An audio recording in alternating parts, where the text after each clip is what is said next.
आज हम जिस महादेव के चमत्कार को आपको बताने वाले हैं, उसे सुनकर आपका दिल तो कहेगा कि यह घटना सत्य है, पर आपका दिमाग इस बात को मानने पर एतराज करेगा। महादेव अपने भक्तों के बुलाने पर दौड़े चले आते हैं, क्योंकि वह है ही इतने भोले। आज की यह घटना राजस्थान के भीलवाड़ा इलाके में रहने वाले आशुराज की है, जो कि अपने गांव में ही पशुपालन करते थे। उनके पास कई पशु थे। इनमें से उनके पास एक बैल भी था, जिसका नाम नंद था। आशुराज अपने बैल नंद से काफी लगाव करते थे। वह अपने सभी पशुओं को चराने के लिए पास की ही एक खाली जगह पर ले जाया करते थे। उसी जगह के पास ही रेलवे लाइनें भी थी।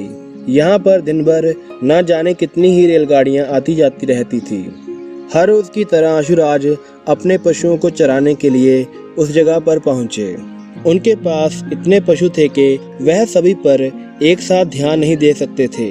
कुछ देर के लिए आशुराज आराम करने के लिए एक पेड़ के नीचे बैठा तो उसके प्रिय बैल नंद ने किसी नशीली जड़ी बूटी को घास समझ के खा लिया, जिसकी वजह से उसका व्यवहार बदल गया और वह घूमता फिरता रेल पटरी पर पहुंच गया। इस बारे में आशुराज को कोई भनक तक नहीं थी कि उसका प्रिय बैल नंद रेलवे लाइनों पर पहुंच चुका है, क्योंकि आराम करते समय उसकी आंख लग गई थी। उधर दूसरी तरफ नशीली जड़ी बूटी के असर की वजह से नंद पटरी पर बेहोश होकर गिर गया। नंद रेल पटरियों पर बेहोश पड़ा है, इसके बारे में आशुराज को कोई खबर नहीं थी। तभी गांव के एक लड़के ने उसे आकर बताया कि उसका बैल नंद पटरी पर बेहोश पड़ा हुआ है। इससे पहले कि कोई रेलगाड़ी उसे कुचल दे, उसे बचा लो। आशुराज यह सुनते ही अपने सभी पशुओं को छोड़कर रेल पटरियों पर पहुंचा। वहां उसने देखा कि उसका प्रिय बैल बेहोश हालत में वहां पर पड़ा है, पर वह उसे वहां से हिला भी नहीं सकता था, क्योंकि वह काफी भारी था। वह भगवान शिव से प्रार्थना करने लगा कि हे भोलेनाथ, मेरे बैल की रक्षा कीजिए।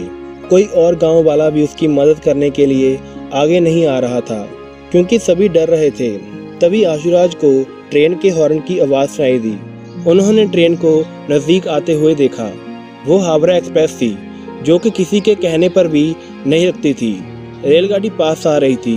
तभी वहां पर महादेव का एक ऐसा चमत्कार हुआ जिसे सुनकर आप भी दंग रह जाएंगे। गाड़ी 500 मीटर दूर ही रुक गई। सभी यह देखकर हैरान थे और उसने रेल अधिकारियों से पूछा कि क्या किसी ने ट्रेन की चेन को खींचा था। तो उन्होंने कहा कि हमें किसी अज्ञात व्यक्ति का फोन आया था। उसने कहा कि आगे पटरी टूटी हुई है, इसलिए आप यहाँ पर हो, वहीं पर रुक जाओ। आशुराज को पता चल गया कि यह सब भोलेनाथ का चमत्कार है। उन्होंने ही उसके प्रिय बैल की रक्षा की है। आशुराज ने महादेव का धन्यवाद किया। महादेव अपने भक्तों के कहने से पहले ही प्रकट हो जाते हैं। ऐसी है महादेव की महिमा।